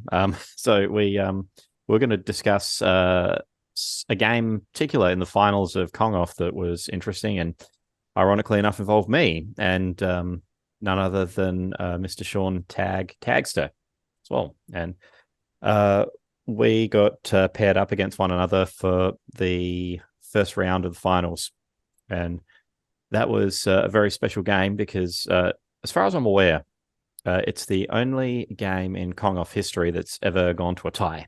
And so that was, not unreal. Not entirely Brutal. expected. Brutal. So I just wanted to send a shout out to Tagster and say g'day. And it was awesome playing against you in Kong Off. And that, had a great time, and there was nobody better to have the draw against because I think I mentioned it probably briefly in our last catch up with the Play It Up guys a few days ago, but yeah, it was very special and it was great to be a part of, and yeah, even though somehow I managed to pull out a win in the rematch that we had because we tied. We weren't really sure what to do after that because, I mean, like... unheard of. Like, what do you do? So we had...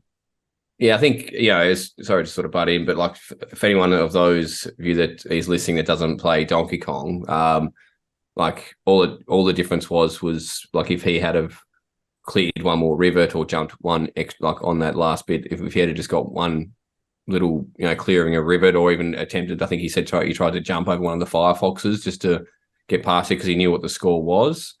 And like, that's the difference of that game, being over. But if you matched up anyone that's, played, Donkey Kong and they went on, head to head, the chances of a draw, I know Neil probably know the likelihood, but there has to be, you could, like Tekio and Barra could play each other and play 1,000 games. The chances of either one of them being a draw is probably non-existent even in that circumstance, no matter who's going up against each other. So absolutely crazy. And, all the effort he made and put into a lot of the artwork and helping out, making the stream look as great as it did, along with, with Kibby as well. And yourself, Neil, with like the player cards, like he made up the juniors certificates and stuff. And, it's a really, another unspoken sort of hero of the community, because the whole event wouldn't have been anywhere near as good without his contributions and his free time to get those things done, which it was not, there's no money changing hands. It's all for the love of the community, and a really big shout out in the regards to that, because top bloke and, one of the nicest people you can talk to and be in the company of. So, thanks for all your hard work. He's a legend. He's so jolly. Just like, and his accent just makes it so much better. He's just, you know what, Dennis? We've had a tie. Sean's getting hard right now. Just a lovely bloke to be around. Like if he's talking, everyone's listening. Like because he's going to hit you out of right field, and you'll be in tears of laughter stitches, without realizing that he's been setting up this elaborate joke or something like that. And it's just unreal. Like absolute top bloke. Yeah. Yep. Cheers, Tagster. It's been awesome because I had all this stat information ready from like, because I'm just interested in the stats, so I do it anyway for the fun of it. But I was trying to make them look good, so I actually put out a shout out to someone to help, and he was like quick, smart to just offer his assistance with it. I got in touch with Nelson Gibbons, who was able to like provide us like his artwork packages, and he gave that to Tagster, and yeah, the rest was just Tagster doing them all up, and they look absolutely magnificent. And unfortunately, we didn't get to see them too much on the stream this year, but we've got that work ready for next year as well. So yeah, you'll certainly see his hard work there, and the hard work's done. We just need to update the stats now and change the colors a little bit, and it's all sweet. So yeah, I've been really lucky. Tax has been flying up every now and then for work on a Thursday night, and we've been hitting up Netherworld together. So got to get to know him a lot better and stuff. And yeah, he's an awesome guy. So yeah, thanks again, Tax. You're amazing, dude. Thanks, Taxter. And Taxter, if you want to make some extra cash, mate, I'll send you some of my favorite books and just get you to make audiobooks out of them, please. For a second then, I thought you were going to ask him to bring stuff in and out on the plane to Brisbane. You're made of that. We need to do some of that good meth up here.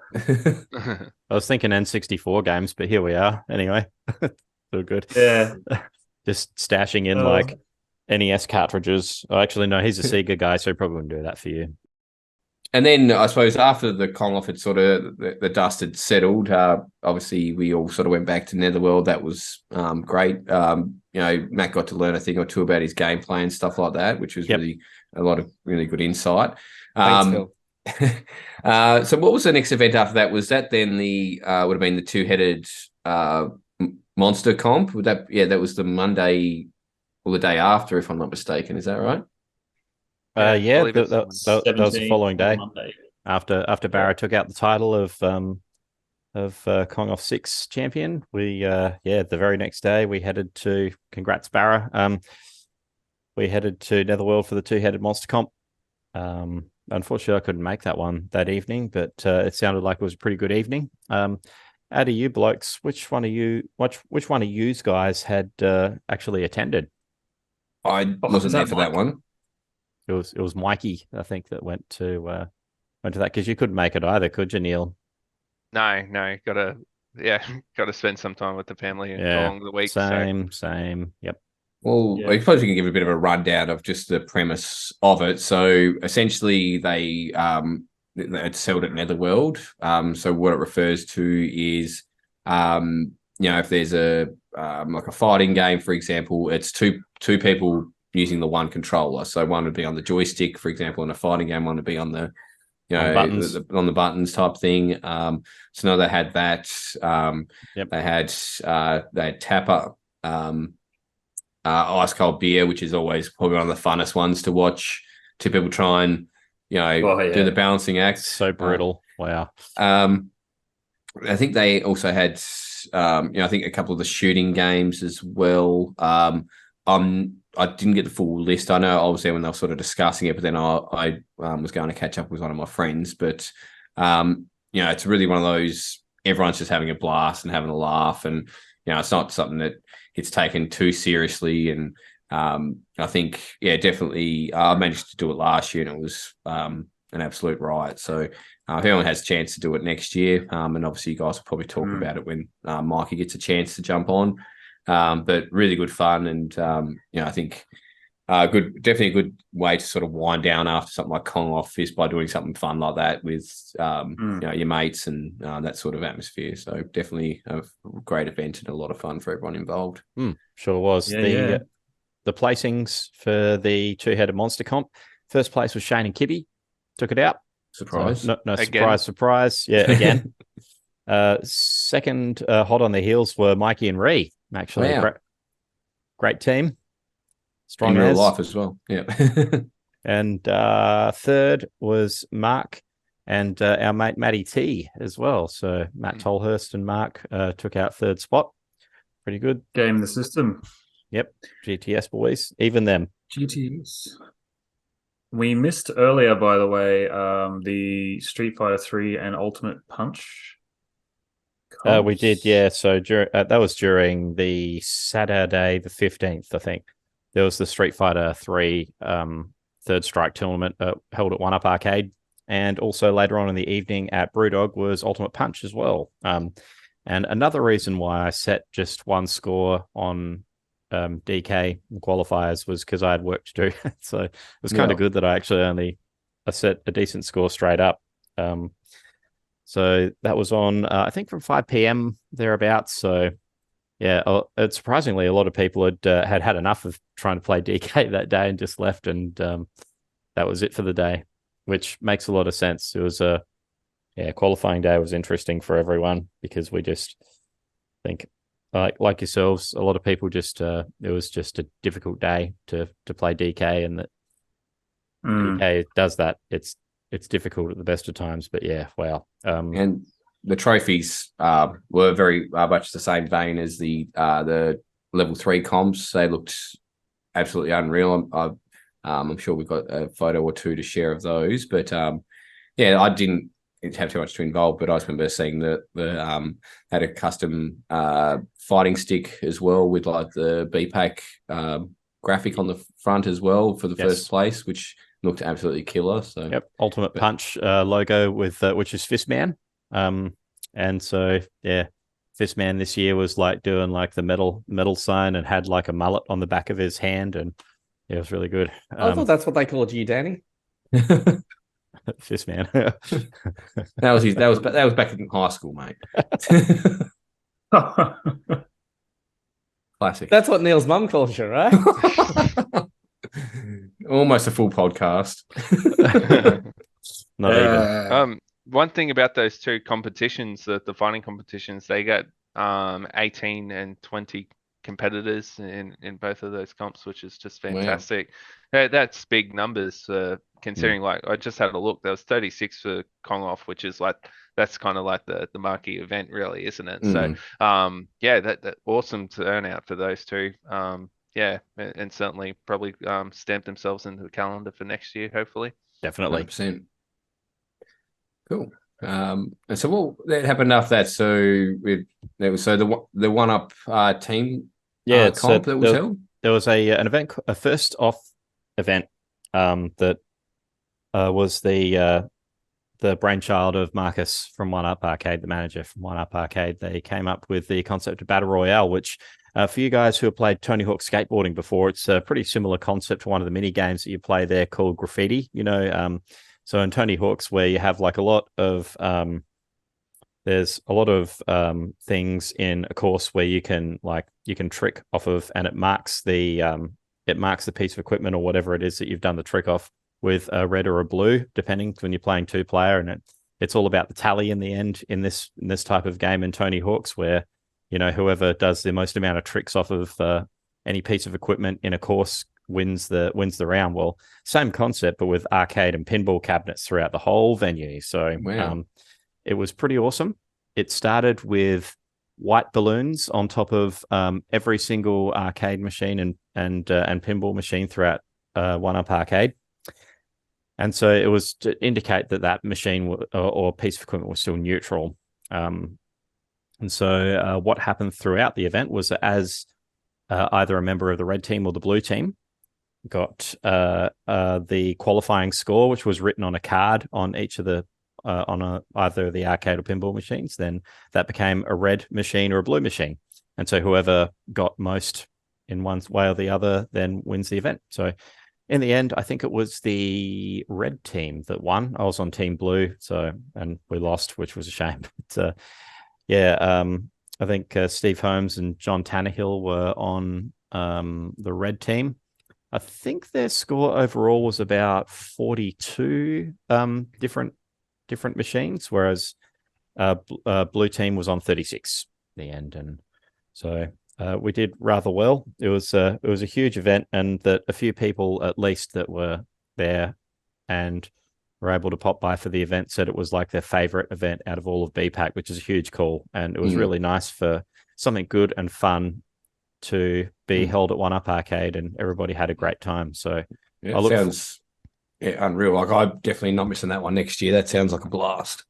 Yeah. It was was absolutely pumping there. It was so good to see One Up, like the arcade, so alive, and like just people just smashing games. It was awesome. And it was the pinballs are a part of it as well. It wasn't just the arcade side. So what I found a lot is a lot of the games that I'm good at within arcade already kind of had like they were already marked as blue, like somebody on my team had already played them. But that was okay because like it made me open up to like trying some pinball games to get some scores up and things like that. So yeah, it was a really cool event, and yeah, a massive turnout for it, which was cool. So yeah. But yeah, just loved the idea of like incorporating both arcade and pinball, because a lot of the events is like one or the other. So but to combine them and to kind of I don't know, makes that more camaraderie between arcade and pinball players, which is cool. Yeah. So, yeah. Hell yeah. Now that's definitely on the cards then for next year. I didn't realize it was that sort of setup. That sounds like just that intermingling of the less people you would see at BPAC, for example, that are in the pinball stuff that you get so busy with doing what you're doing, you don't get a chance to have a chat with them, or so it's a really good way to sort of bring both worlds together type set up, and it sounds like heaps of fun. Yeah, it was a BYO event as well, and so everybody was able to bring the drinkies in, and so you're able to. So it was a closed event, so we were in there, and we had free run of the place, which was really fun, and had a good time was had by all. So I just wanted to say thank you to all of the staff at One Up Arcade, particularly Stephen Marcus, for putting that on as part of BPAC. Because One Up is ultimately a business in the end, and them taking themselves out of circulation means that they're not making money for that evening. And so for them to have us in as part of BPAC was really cool, and we hope to see a little bit more of it next year as well, because it's a great venue and very versatile with the different games that they've got there. So yeah. Oh yeah, definitely a one for the calendar for next year. That's for sure. So what have we got after that? So is that that was a trip to Flipp'd was the next day. Oof, yeah, that was a good night had by all. if you remember. yeah, a few of us were staying up there, and yeah, the next day was pretty rough. Yep. But risk first reward. Yep.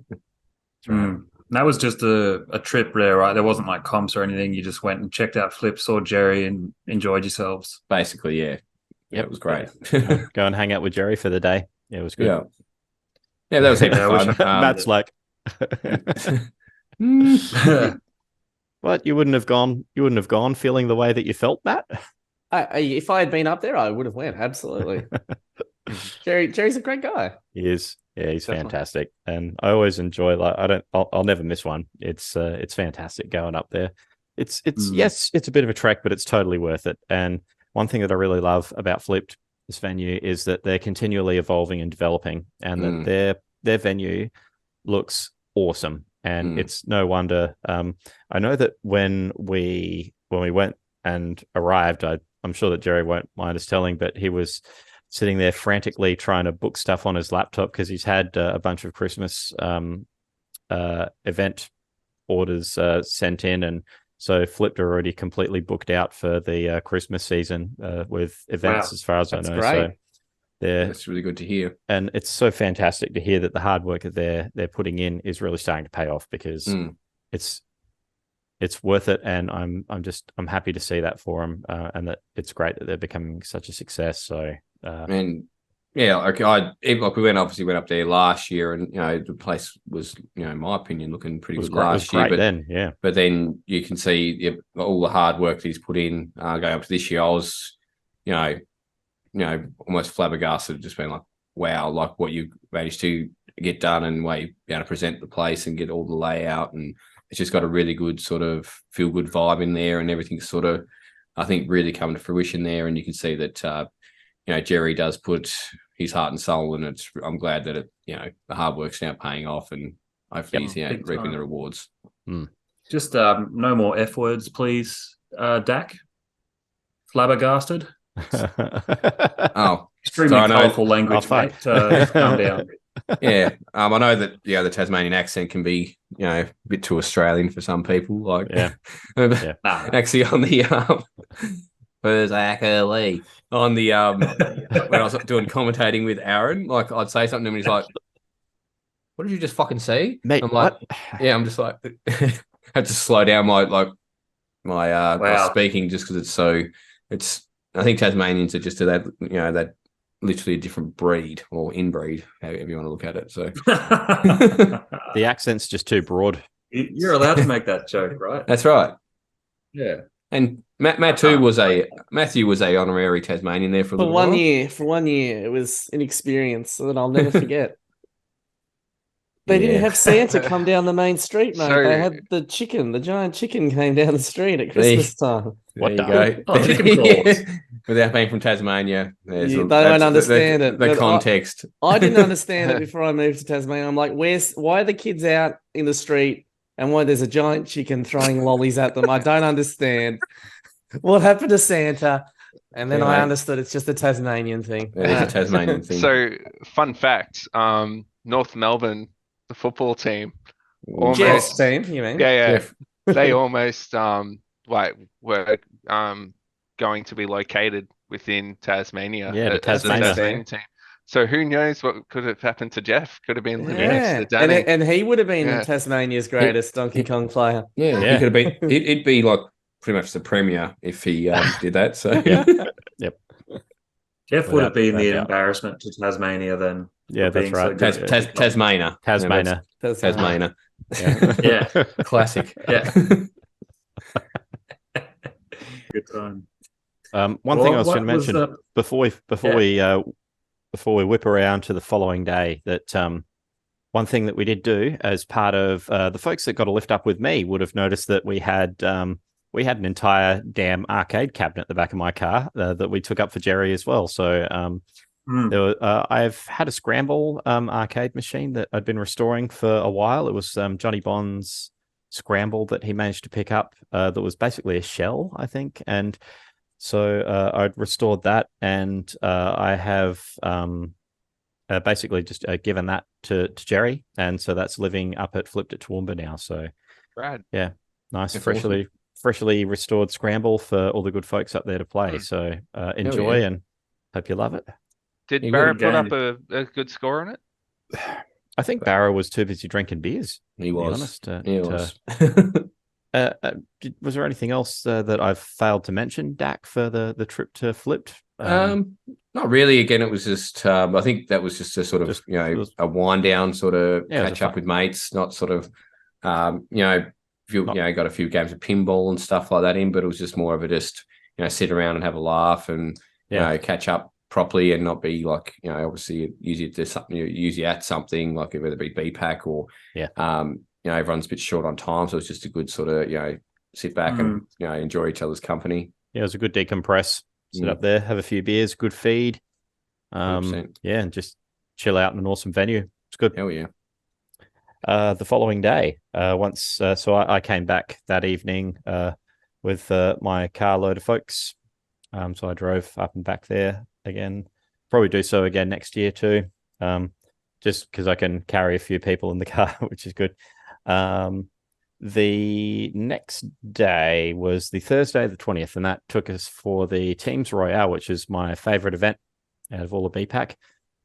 Might be good to get the event organizer, Mr. Cans, to run us through that one. Would you mind having a chat to us about that? Yeah, of course. So it's a pretty simple event. It's 2 randomized teams. So I just put it in a random generator, everyone that's there, put them into 2 teams.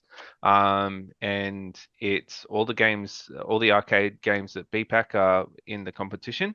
So we randomly draw, there was at the start, I think there was 5 or 6 players per team. So we draw 5 random games to choose from. And what each team has to do is choose one person from their team to play another person from the red team for 5 minutes on each game, on their designated game. Sorry. So so it's got a bit of like a team element about it, but the idea is just a fun competition. which it was. It went well. I felt it went really well. Everyone seemed to enjoy the time, and I think the red team won at the end. So that they kind of got like a really big head start, and then the blue team had a clean sweep.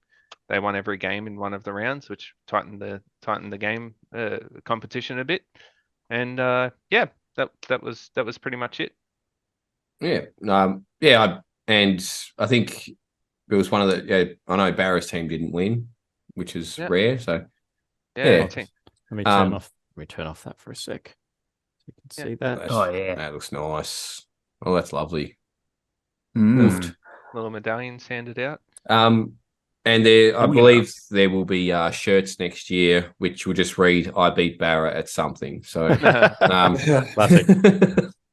So no matter what it is, as long as if you beat Barra at anything, there's your opportunity for a shirt that you can wear with pride. Yep. Hell yeah. It's a souvenir opportunity. 100%. I think that'd be kind of funny to have. So, just I beat Barra at something. All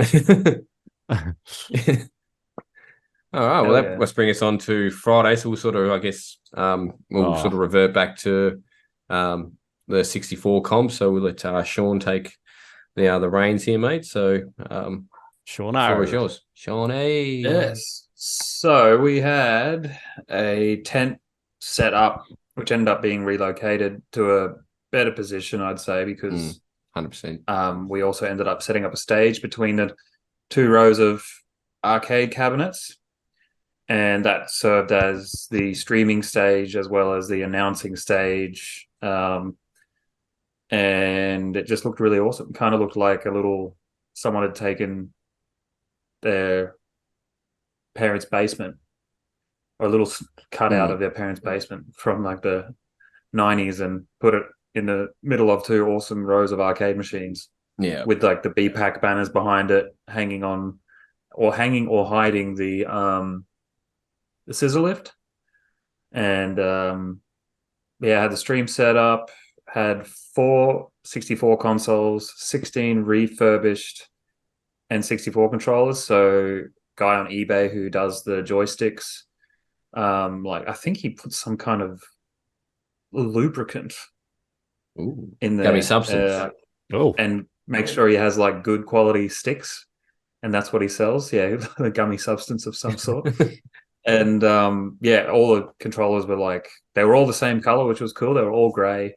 Yeah, and that was awesome. I really like different shades of gray. You might say 50 shades of gray. Yeah, it was 16 shades of gray. Got me wet. Yeah. Oh boy. Yeah, me too. And great. There was only one guy who brought his own controller, apart from Carl, who played in the exhibition afterwards. Peter with the mullet took it out, and he was such a nice bloke and just killed it in GoldenEye. Oh, for real. He had only been in one competition before, he said, and the way he told me was like, well, I'm undefeated in all GoldenEye. Yep. But I've only been in one comp. 100%, right? 100% win ratio. Yeah, exactly. He was just mucking around. He wasn't like I don't think he has like a arrogant bone in his body. No, he's a legend. But he was. You couldn't get someone more Australian, hey? Like he had the stubby shorts. He had the mullet happening. That was awesome. Yep. Yeah, it was great. Yeah, it was. We also had Shano in the Mario Kart event who had a even bigger mullet. He was rocking one as well. Yeah. Yep. And he was boisterous as heck. He loved it. It was, and how about getting Paddy to play? Like he wasn't signed up, man. and I think we'll close. I think it was like, jeez, I'd sort of been like, I'll play. Then we had 15, and I was like, oh, we need someone else, and then last minute ring in, minute, and it's just like, third place. Fine, all right. He had to get talked.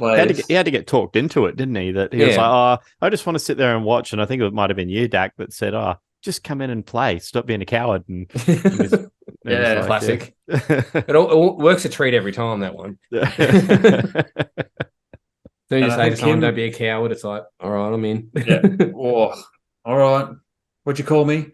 Kim from NZ. He came second. Oh, man. And then third was Pat Awashawa, and fourth was Shane. So I was Shane's fifth. obviously just a beast. Shane Saul. Dack was fifth, mate.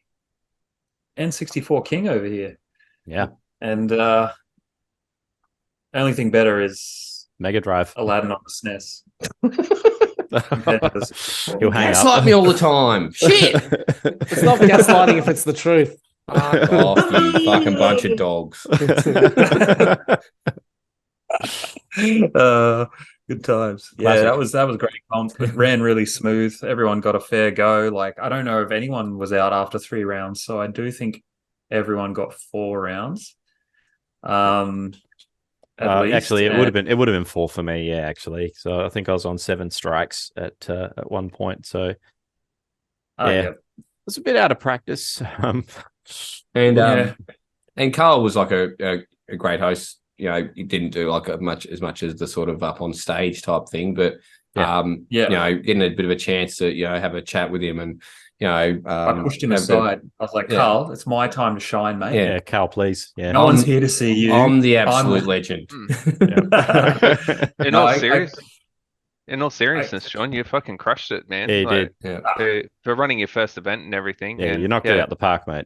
Yeah, it was awesome. Thanks, guys.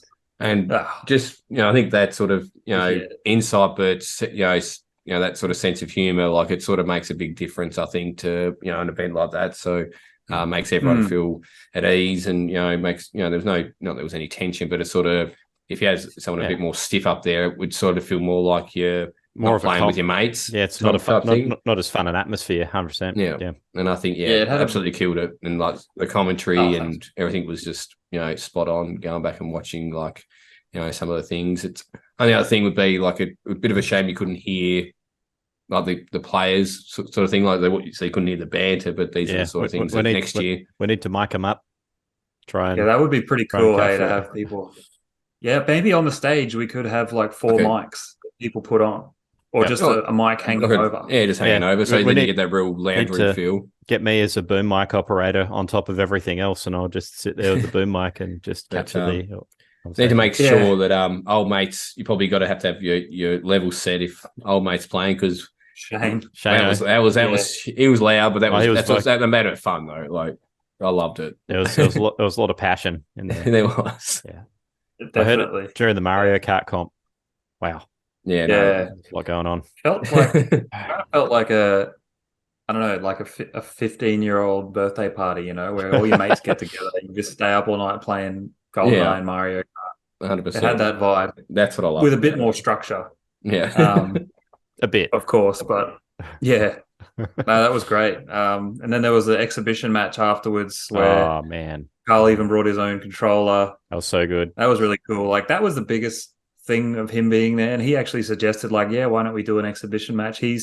I did offer him a bunch of times at the start, like, do you want to take the mic? Do you want to like commentate? Do you want to, if you want to talk more, that's fine. But he sort of was like, no, I'm just happy to chill, because he doesn't actually talk that much, he said. And he's not the most sort of talkative guy. I mean, being on YouTube is different to being in person and hosting an event. And I was like, that's cool, man. Like, you're here to enjoy the event, and I'm running it, so I'm happy to take that. And it was really cool. And then he hadn't played much at all in, I don't know, maybe the last few years. He hadn't played much, and he's a world-class GoldenEye player.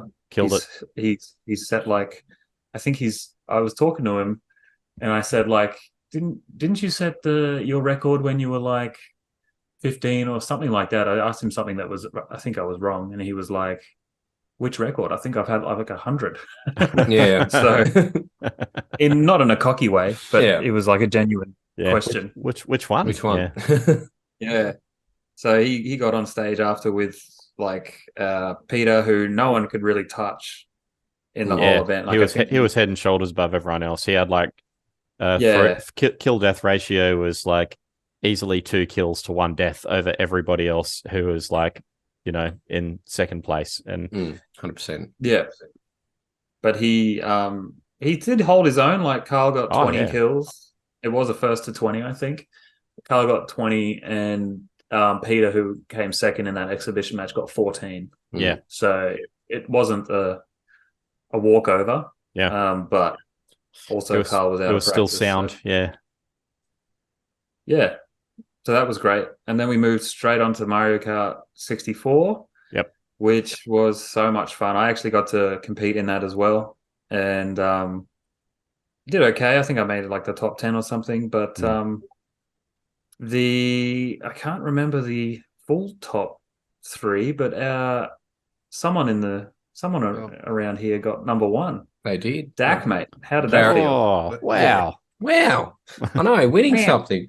It was myself, Shane, and then Barra. Which I think the second last race was the Choco Mountain. If you've sort of gone back, like Barra was well ahead, but then fell off the edge. So if Barra had have stayed where he was, or even stayed close to where he was, it would have been Barra and myself in the finals. So going into it, I was sort of like, I don't think I'll go too bad. Like I've got sort of like my drift and stuff like that, and majority of the tracks, I know my way around and my strategies. I think it was like my second or third match. It was what track was it? Calamari Desert, which is one of my favorites. Because you can sort of the sort of faster tracks once you get your lines and stuff like that. And it reminded me heaps of like Mario Kart 8, when you get sort of stuck in the middle and you can't sort of get out of that. So I remember it was like, in front of me there was 3 red shells. Behind me there was always, so you couldn't really get that option to pass. And I think I only just broke out of like 1 second. I got into first and it was just like an avalanche of copping it sweet and then come fourth. And I was just like, it can't be like this. Like, I'm thinking to myself, I can race any of you cunts with no weapons, mate. I'd smoke you. It's like, you're sort of thinking that sort of stuff, and it's like, I can't love it. I can't, go out like this. And then from there on out, I pretty much had a pretty consistent run. I think, I think that was, apart from maybe 1 or 2 other tracks, it was like, I think I came second, but the rest was just, coming through first, and that sort of set myself up pretty well, which I wasn't, I didn't know how the finals would go down. I didn't know it was going to be like, you're going to lose 4 races in a row. I was like, surely the ONG's got to be on my side here at least. And Rainbow Road, things could have gone completely sideways there. Like once you sort of, get back, it's pretty hard to, because your shells and stuff don't do anything. So you got to rely on your boosts. And, so when you got, you're getting that sort of separation and you see them getting shells, you're like, well, as long as I keep my, my drifting up, like I can sort of create a bit of a gap. And it came down to the wire at the end. That could have easily been, got pretty nail biting. It was, I think the whole race was a bit of sort of a gap. And then towards the end, it was, less than 4 seconds or something like that. And I think, he might have hit like the, I always call it the dog, but whatever, the chain chomp. Yeah. If you hadn't hit that, I reckon it would have been like real down to the wire, like, or even potentially, going into that second race. But I'll get my it's just there, mate. I'll grab the old goal, mate. Give me a sec. There, mate. Yeah, he had I think he had 5 strikes and Shane had 8. So Shane had to take it. Shane would have had to beat him 4 races in a row. Yeah. Had to win the race. Yeah, so we got. Oh, look at that! Oh, look at that! Made by so cool. Beautiful. Made by Aaron Anya. Rayner. Aaron Rayner, yeah. Good job, Aaron. And like having like the tracks for the analog stick and stuff in there, it just looks it's cool, really cool. So it's nice to sort of come home with not empty-handed for once. No cowardice. No cowardice detected. No cowardice. No sign up. No bullshit, mate. It was pretty cool. I got to be honest with, as our first like major console comp for BPAC, it was really amazing to actually see that take shape and how well it was received by everybody that took part in it as well. Because we were kind of going out on a limb a little, just sort of banking on the fact that people would turn up to play those classics, and they did, and it was super fun. And I think, it was so great to see that it was successful, and a big part of it, again, I know I've already said it, but Shaun, the way that you ran and managed the comp was sensational, mate, and it made it a pleasure. And 100%. And I think also it really opens up that console side of things, for future events. Like you sort of think, well, Tony Hawk's yeah. comp.